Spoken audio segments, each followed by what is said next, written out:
Hello guys, তোমাদের মাঝে শ্রী শ্রী জগন্নাথ দেবের রথযাত্রা উপস্থাপন করেছি। ভিডিওটি দেখো, তোমাদের সকলে ভালো লাগবে। আমি এখন আছি জগন্নাথ মন্দিরে, সেই দৃশ্য তোমাদের মাঝে উপস্থাপন করেছি। রথ দেখো, রথ তোমাদের মাঝে উপস্থাপন করেছি। রথ দেখো, রথ রথ রথ রথ রথ দেখো, রথ রথ দেখো, তোমাদের সকলে ভালো লাগবে।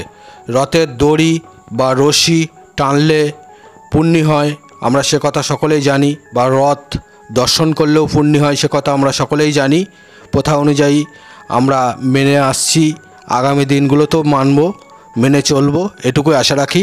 রথ দর্শন করো, তোমাদের সকলের ভালো লাগবে, এটুকুই আশা করা যায়। এ দেখো শ্রী শ্রী জগন্নাথ দেবের মন্দির, পাশেই মন্দির জগন্নাথ মন্দির চৌবেড়িয়া। দেখো 22শে আষাঢ় 2024 রথযাত্রা তোমাদের মাঝে উপস্থাপন করেছি। ওই দেখো একটা বাচ্চা ছেলে রথের ওপরে বসে আছে, ওই দেখো ভেতরে একটা বাচ্চা মেয়েও আছে, সেই দৃশ্য তোমাদের মাঝে উপস্থাপন করেছি। এ দেখো মন্দির, শ্রী শ্রী জগন্নাথ দেবের মন্দির।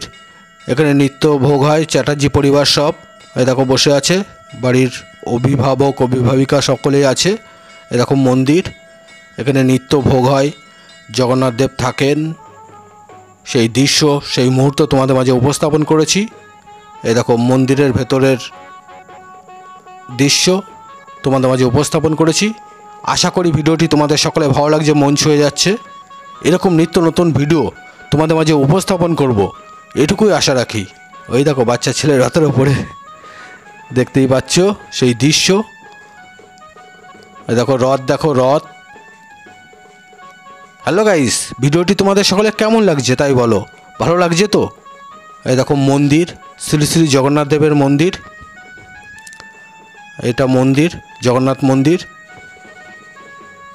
উত্তর 24 পরগনা, বনগাঁ মহকুমা, গোপালনগর থানার অন্তর্গত চৌবেড়িয়া বাজার সংলগ্ন পার্শ্বস্থ স্থান হাসপাতাল রোড বা হসপিটাল রোড, জগন্নাথ মন্দিরের পাশেই রথযাত্রা। এ দেখো মেলা, মেলা হচ্ছে, মেলার সব দোকানপাট, জিলিপি গজা সবই আছে। দেখো জিলিপি ভাজছে, সেই দৃশ্য তোমাদের মাঝে উপস্থাপন করেছি মোবাইলের ছবিবন্দি করে।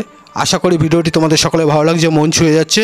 এরকম নিত্য নতুন ভিডিও তোমাদের মাঝে উপস্থাপন করবো, এটুকু আশা রাখি। এ দেখো মেলার দৃশ্য তোমাদের মাঝে মোবাইলের ছবিবন্দি করে তুলে ধরেছি। হ্যাঁ দেখো, ভিডিওটি যদি ভালো লাগে লাইক শেয়ার কমেন্ট করতে ভুলো না। হ্যালো গাইস, তোমরা সকলে খুব খুব ভালো থেকো, এটুকুই আশা রাখি।